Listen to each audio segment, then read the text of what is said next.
Hi guys, nandito kami ngayon sa sa SM rooftop. Namamasyal kami ng aking mga pamangkin at kapatid. Guys, super ganda talaga dito. Ngayon ko lang talaga napasyalan dito ulit. Bago na naman ang kanilang yung mga style ng kanilang mga designs. Ayan, ito bago na ito eh.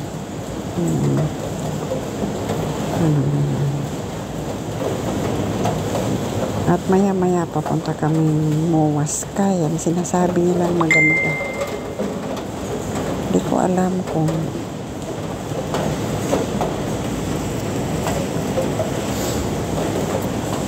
gaano kaganda. Kasi padilim na rin eh. Baka mamaya abutin kami ng gabi. Year of the Ox.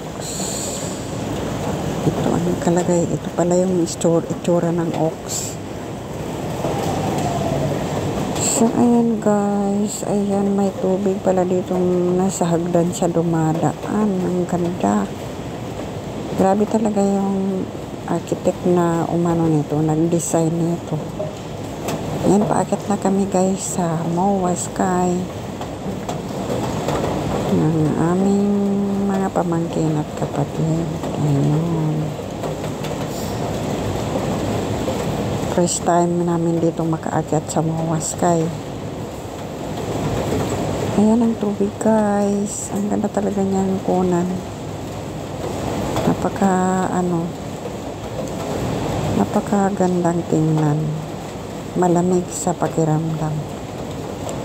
Ayun guys, ang Manila Bay.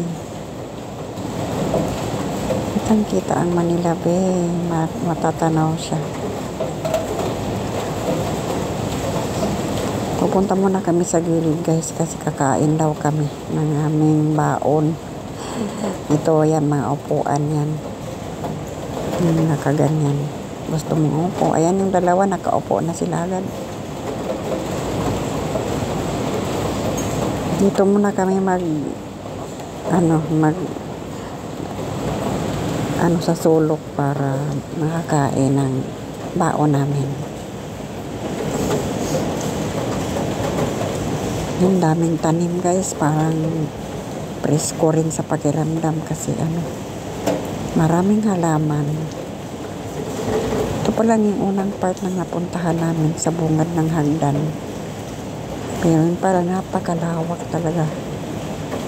Ang daming tanim. Parang gusto mong balik-balikan dahil sa mga tanim. Kaya presko sa pakiramdam. Ayan guys, ipinailawan na nila kasi paggabi na nag-aagaw na yung dilim at saka liwanag. Kaya ayan, pinailaw na nila ang mga ilaw.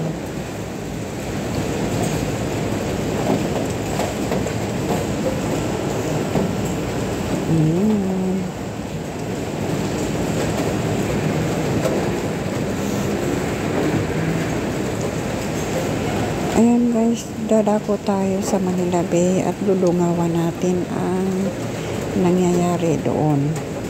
Ang sabi ng pamangkin ko, raw yung bukid daw doon sa yung itinambak na mga buhangin doon sa Manila Bay na kagawing syudad. Ano ba yan? Ang tawag dyan.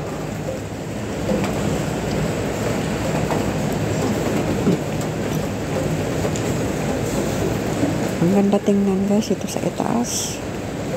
Dungaw mo talaga yung baba ng paano siya kataas. Ayan,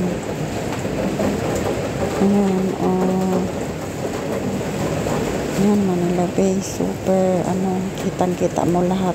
Ito sa dulo.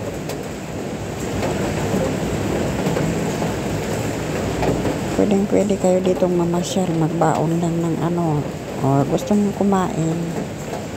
Meron na maraming kainan.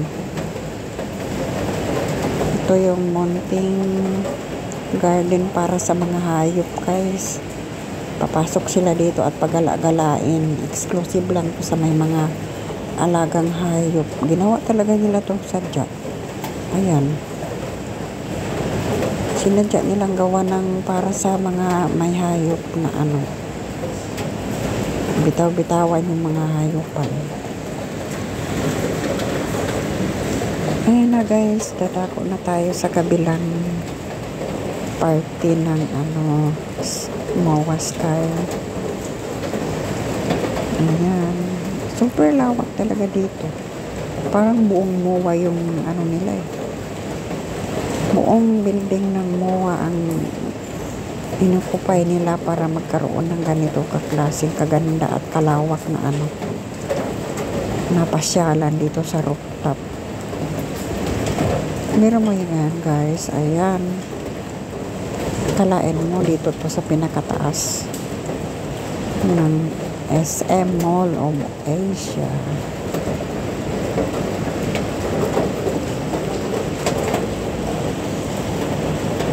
Ayan guys, may kainan pala doon sa ano, may mga boat na kainan.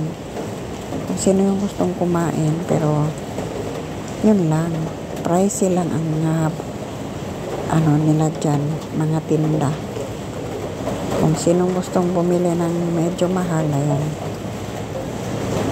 bibili sila dyan. Pero kami, tumingin lang kami.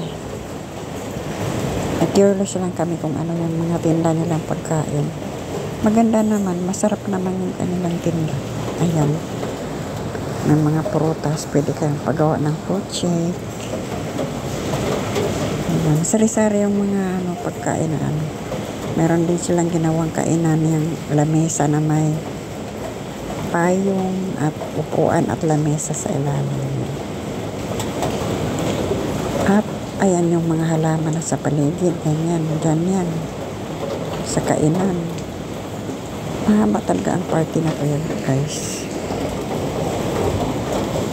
So, dito na tayo sa nakasulat na MOA Sky. Ang daming namamasyal dito. At ito pala guys ang ano, yung fiberglass na ginawang bubong dito. Bubong ito na ginawang ano,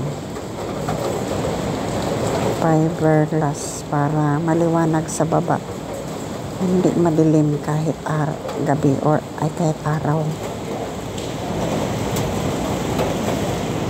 Diba?